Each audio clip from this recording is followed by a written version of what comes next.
Hello students, welcome to study lovers. आज की इस वीडियो में मैं डिस्कस करने वाली हूँ हैरोल्ड पिंटर का एक बहुत ही famous play the caretaker. और इस प्ले को अच्छी तरह से समझने के लिए वीडियो को पूरा देखिएगा। शुरू करते हैं आज का प्ले। सबसे पहले तो ये कि द केयर टेकर का मतलब क्या होता है। तो केयर टेकर का मतलब है कि नामौजूदगी में किसी चीज़ की या किसी इंसान की रखवाली करना। तो हैरोल्ड पिंटर का बहुत ही सक्सेसफुल प्ले था ये, लेकिन इसे थिएटर ऑफ एब्सर्ड में लिखा गया है। यानी इसकी कहानी आपको थोड़ी अजीब लग सकती है। पहले हम स्टोरी डिस्कस करते हैं, बाद में आपको इसका मीनिंग भी समझाऊंगी। तो कहानी शुरू होती है मिक नाम के एक आदमी से जो अकेला अपने रूम में बैठा हुआ है। बहुत ही बिखरा हुआ है उसका रूम, इंक्लूडिंग उसके रूम में बहुत सारा किचन का सामान भी पड़ा हुआ है। उसके घर में सोने के लिए सिर्फ 2 बिस्तर हैं, एक भगवान गौतम बुद्ध का स्टैचू है, बाकी सारी चीज़ें हैं, और एक बाल्टी लटकी हुई है छत से जिसमें से पानी बह रहा है, वो इसमें लीक होके गिर रहा है। तो जब ये रूम में बैठा था तो इसको बाहर से किसी के आने की आवाज़ सुनाई देती है, शायद कोई आ रहा था, तो इसने फ़ौरन रूम छोड़ दिया, रूम छोड़ के बाहर चला गया। जब ये यहाँ से गया तो इसका भाई एस्टन आ गया, जो कि मिक के साथ ही रहता है और उसके साथ ही बड़ा हुआ है, लेकिन ये दोनों भाइयों की आपस में कुछ ख़ास बनती नहीं है। तो एस्टन अच्छा है, इसका एक और आप कह सकते हैं कि इसका जो टूल्स बनाने का काम है ना, ये वो काम करता है, लाइक स्क्रू ड्राइवर और ये चीज़ें हैं। तो इसका ये शौक़ है, इसको अलग अलग चीज़ें बनाने का शौक़ है। तो इसकी वर्कशॉप भी है, वर्कशॉप घर के बैकयार्ड में है। एक उसका शौक़ है ये, तो वो इस वजह से ये काम करता है, लेकिन वो शौक़ इसका पूरा नहीं हो सका। इसका एक और शौक़ था। लेकिन इसको एक बीमारी भी है, हेलुसिनेशन की इसको बीमारी है। आप जानते हैं कि वो क्या होती है, एक टाइम की मेंटल सिकनेस होती है ये, और इसकी वजह से इसको बचपन में इलेक्ट्रिक शॉक भी मिल चुके हैं। तो यहाँ तक कि ये पागल खाने में भी रह के आ चुका है। तो अब दोनों भाइयों में ऐसी कोई ख़ास बॉन्डिंग तो है नहीं, ये दोनों एक दूसरे के लिए के मरे जाते हों, बिल्कुल ऐसा नहीं है। यहाँ तक कि ऐसी कोई ख़ास बातचीत भी नहीं होती, बस एक दूसरे को देख के छोटी सी स्माइल पास कर देते हैं। तो कहानी पर वापस लौटते हैं। जब मिक रूम से बाहर जाता है तो एस्टन अंदर आ जाता है ना। तो एक ओल्ड मैन डेविस नाम का एक ऐसा आदमी है जो जगह जगह जाकर छोटे मोटे काम करता है, यानी कि कोई एक फ़िक्स काम नहीं है उसका। वो आदमी भी उसके साथ ही अंदर आ रहा होता है, यानी कि एस्टन और डेविस दोनों आ रहे होते हैं। अब आप लोग ये सोच रहे होंगे कि डेविस कौन है और एस्टन के साथ क्या कर रहा है और इसको कहाँ से मिला। एस्टन को डेविस मिला। डेविस एक वर्कशॉप पर काम करता है और वहाँ पर इसकी किसी कोवर्कर के साथ लड़ाई हो गई, और इस लड़ाई में एस्टन भी कूद गया और इस डेविस को अपने घर ले आया। अब घर लाकर ये डेविस से पूछता है कि क्यों ना तुम ये रात हमारे घर में गुजार लो।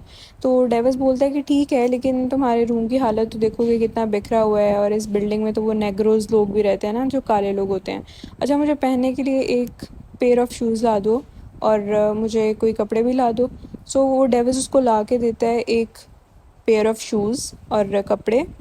और उसके बाद अब इन दोनों की बातचीत हो रही थी, तो एस्टन उससे पूछता है कि तुम्हारे फ्यूचर के प्लान्स क्या हैं, मतलब तुम फ्यूचर में क्या करना चाहते हो।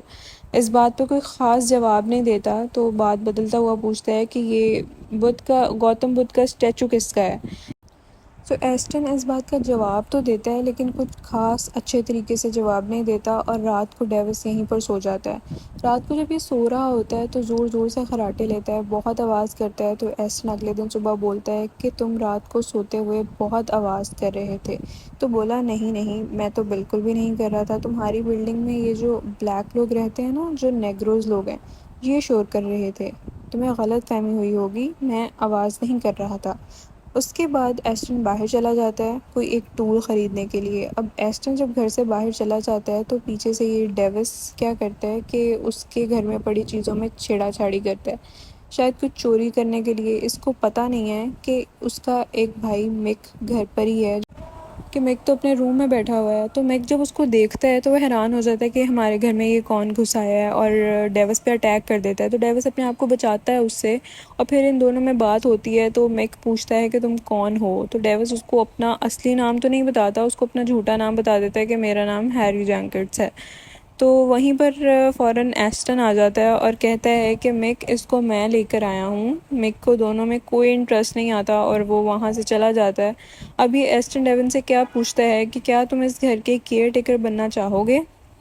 तो वो हैरान हो जाता है कि हैं क्या कह रहे हो तुम, क्योंकि ये जॉब करने में उसे काम बहुत करना पड़ेगा। अब थोड़े टाइम बाद में वो घर के एक और रूम में एंटर करता है। वो रूम एकदम डार्क होता है, एक बहुत ही अंधेरा होता है उस रूम में, और उस रूम में मिक बैठा हुआ होता है। सो मिक उस रूम में छोटी सी लाइट बल्ब की रोशनी के अंदर डेविस अपने साथ उस कमरे में वैक्यूम क्लीनर लाया था। डेविस यहाँ पर आकर उससे पूछता है कि मिक तुम मुझसे लड़ना बंद क्यों नहीं कर देते। तो मिक उसको खाने के लिए एक सैंडविच देता है अपना। एस्टन को लेकर बात होती है। डेविस बोलता है कि मैं अब तक तुम्हारे भाई को समझ नहीं पाया। तो मिक उसको बोलता है कि कोई बात नहीं, तुम ऐसा करो हमारे घर पे केयर टेकर बन जाओ। तो वो बोलता है कि तुम्हारी कोई आइडेंटिटी, कोई डॉक्यूमेंट्स वगैरह होंगे तो वो तुम मुझे ला कर दे दो। तो वो बोलता है कि मेरे सारे डॉक्यूमेंट्स तो सेटकप में हैं, जैसे ही हालात बदलेंगे, सिचुएशन सही होगी, मौसम अच्छा होगा तो मैं जाकर ले आऊँगा। और एक पेयर ऑफ शूज़ भी ले आऊँगा, कोई अच्छी सी जूती, क्योंकि मुझे यहाँ पर नहीं मिली। तो अब अगले दिन सुबह क्या होता है कि एस्टन फिर से कहता है कि यार तुम सोते हुए बहुत ज़्यादा आवाज़ करते हो। तो उसके रिस्पॉन्स में डेविस बोलता है कि जो खुली हुई खिड़की है तुम्हारे कमरे में, यहाँ पर जो ठंडी हवा चल रही है, ये उसकी आवाज़ होती है, मैं आवाज़ नहीं करता। उसके बाद एस्टन बोलता है कि मैं बाहर जा रहा हूँ, एक बेंच ख़रीदनी है मुझे। तो डेविस बोलता है कि मुझे भी सेट कप जाना है, सेट कप, वहाँ से मुझे अपने डॉक्यूमेंट्स लेकर आने हैं। यहाँ पर इस मोमेंट एस्टन रिवील करता है कि उसको किस तरह पागल खाने में रखा गया था और इलेक्ट्रिक शॉक्स दिए गए थे जब वो छोटा था। किसी से कम्युनिकेशन नहीं वो कर पाता था। उसके 2 हफ्ते बाद एक दिन मिक और डेविस एक रूम में अकेले बैठे थे।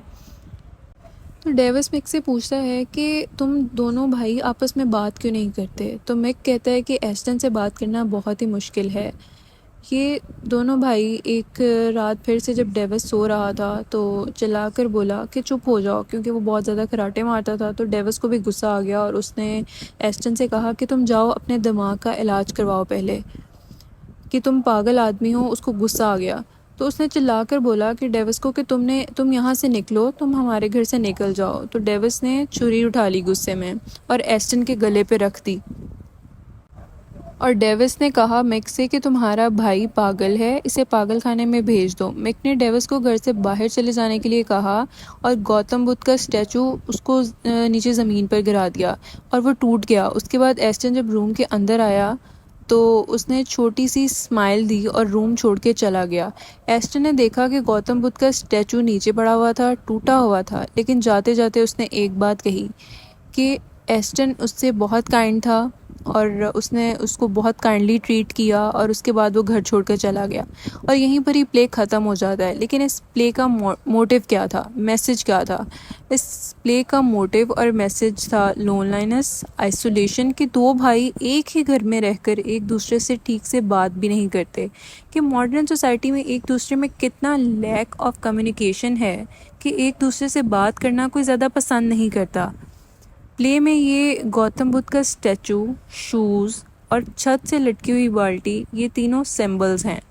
आई होप ये प्ले आपको बहुत अच्छी तरह से समझ आया होगा, सारी स्टोरी आपको समझ आ गई होगी। और अगर आपको समझ आई है तो आप मेरे चैनल को ज़रूर सब्सक्राइब करें और अपना फीडबैक भी दीजिएगा।